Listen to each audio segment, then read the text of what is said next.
રાજકોટમાં ગોંડલમાં ચાઇનીઝ લસણનો મામલો સામે આવ્યો છે। સમાચાર સામે આવ્યા જેમાં આજે માર્કેટિંગ યાર્ડમાં લસણનું કામકાજ બંધ રહેશે। વેપારીઓ દ્વારા વિરોધ કરવામાં આવ્યો છે, બંધ પાડવામાં આવ્યું છે। રાજકોટ સૌરાષ્ટ્રના માર્કેટમાં ચાઇનીઝ લસણ બંધ રહેશે, લેવેચ બંધ રાખવામાં આવી છે।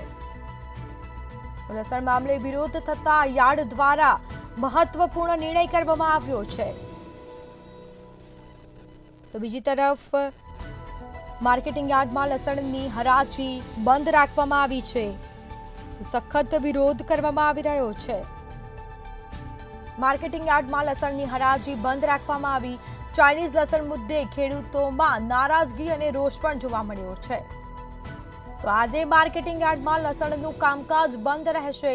રાજકોટમાં ગોંડલમાં ચાઇનીઝ લસણનો મામલો સામે આવ્યો છે। ચાઇનીઝ લસણ આવ્યું ક્યાંથી તેને લઈને પણ અનેક સવાલ ઉઠવા પામ્યા છે। રાજકોટના સૌરાષ્ટ્રના માર્કેટિંગમાં લસણનું કામકાજ બંધ રહેશે, તો આ નિર્ણય કરવામાં આવ્યો છે। લસણ મામલે વિરોધ થતા યાર્ડ દ્વારા મહત્વપૂર્ણ નિર્ણય કરવામાં આવ્યો છે। તો માર્કેટિંગ યાર્ડમાં લસણની હરાજી બંધ રાખવામાં આવી છે।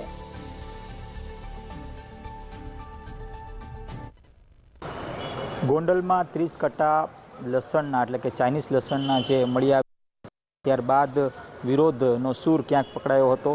સીધા જ આપણે રાજકોટ બેડી યાર્ડના દ્રશ્યો દેખાડવા માંગીશ। હાલ આજરોજ જે લસણની જે હરાજી છે તે બંધ રાખવામાં આવી છે। મહત્ત્વની બાબત એ છે કે દેશભરમાં આ વિરોધ છે તે નોંધાઈ રહ્યો છે।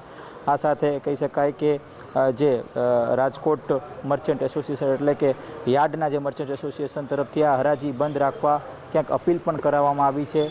અને આ સાથે જે ખેડૂતો છે તેઓની પણ સ્પષ્ટ માંગણી છે, પણ તેઓ પણ આ જે ચાઇનીઝ જે લસણ છે તેનો વિરોધ નોંધાવી રહ્યા છે। સમગ્ર દેશમાં લસણનું વ્યાપક પ્રમાણમાં ઉત્પાદન થાય છે, તો શા કારણે ચાઇનાથી આ લસણ છે તે મંગાવવામાં આવી રહ્યો છે? આ એક મોટો સવાલ ક્યાંક વેપારીઓ કરી રહ્યા છે, આ સાથે ખેડૂતો કરી રહ્યા છે। આપણી સાથે અતુલ કામાણી છે, વેપારી એસોસિએશનના તેઓ પ્રમુખ છે। શું કહેશો, આપ મર્ચન્ટ એસોસિએશનના પ્રમુખ છો। હાલ આજરોજ આ હરાજી છે તે બંધ રાખવામાં આવી છે, કઈ પ્રકારની આપની માંગ? રાજકોટ તેમજ સૌરાષ્ટ્રના તમામ માર્કેટિંગ યાર્ડોમાં આજે લસણના વેપારીઓ લસણના વેપારથી અળગા રહીએ છીએ, કારણ કે પ્રતિબંધિત જે ચાઇનીઝ લસણ છે એને દેશમાં ઘોસાડવામાં આવતું હોય અને દેશના નાના નાના સેન્ટરો સુધી પહોંચાડી અને વેચાણ કરી અને વધુ પડતો કમાવાની જે લાલચ ધરાવીને આવા તત્વો જે આ વેપારીઓ છે એ લસણ અત્યારે ઘૂસાડી રહ્યા છે, એના વિરોધમાં આજે આખા દેશના માર્કેટિંગ યાર્ડો તેમજ લસણના વેપારી બંધ રાખતા હોય ત્યારે રાજકોટ માર્કેટિંગ યાર્ડ તેમજ સૌરાષ્ટ્રના તમામ માર્કેટિંગ યાર્ડોને સહકાર આપી અને આજના દિવસ પૂરતું એને સમર્થન જાહેર કરીએ છીએ। પ્રતિબંધિત લસણ હોવા છતાં વાયા અફઘાનિસ્તાન થઈ અને ભારતમાં ઘૂસાડવામાં આવતું હોય, આ લસણ અખાદ્ય હોય એવું પણ સામે આવ્યું છે। એના કારણે અત્યારે અમે એક દિવસ પૂરતો ટેકો આપી અને લસણનું કામકાજ બંધ રાખ્યું છે।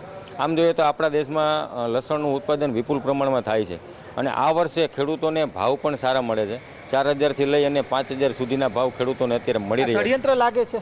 આમ જોઈએ તો ષડયંત્ર ન કહેવાય, પણ માર્કેટિંગ યાર્ડો સુધી આ લસણ પહોંચી જાય છે એટલે સરકારને ધ્યાનમાં નથી અથવા તો પ્રતિબંધિત હોવા છતાં વાયા અફઘાનિસ્તાન થઈને ઘૂસાડવામાં આવે એટલે આની પાછળ કોઈ સંડોવાયેલું હોય એવું અત્યારે જોતા લાગી રહ્યું છે।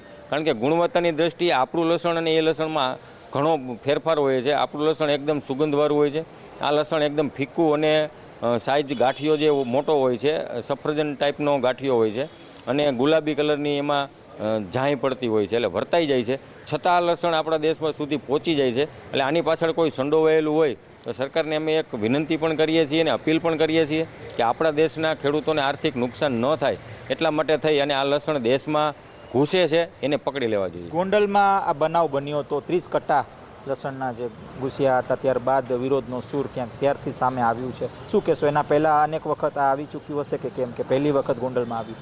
રાજકોટની શું સ્થિતિ છે? આ વર્ષે પહેલી વખત ગોંડલમાં આવ્યું હતું, પણ ગત વર્ષે આ લસણને ઘૂસાડવામાં આવ્યું હતું। રાજકોટ માર્કેટિંગ યાર્ડ સુધી પણ ગત વર્ષે આવેલું હતું, એટલે આ 2 વર્ષથી ચાલુ છે, આ નવું કાંઈ છે નહીં।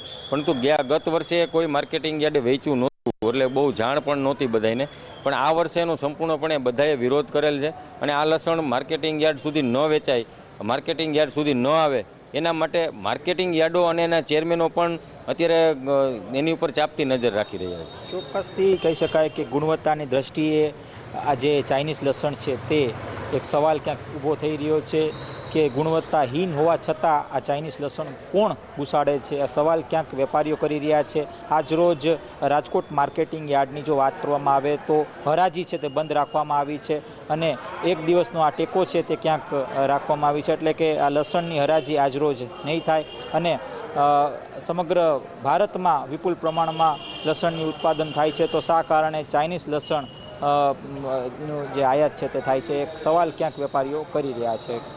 જી.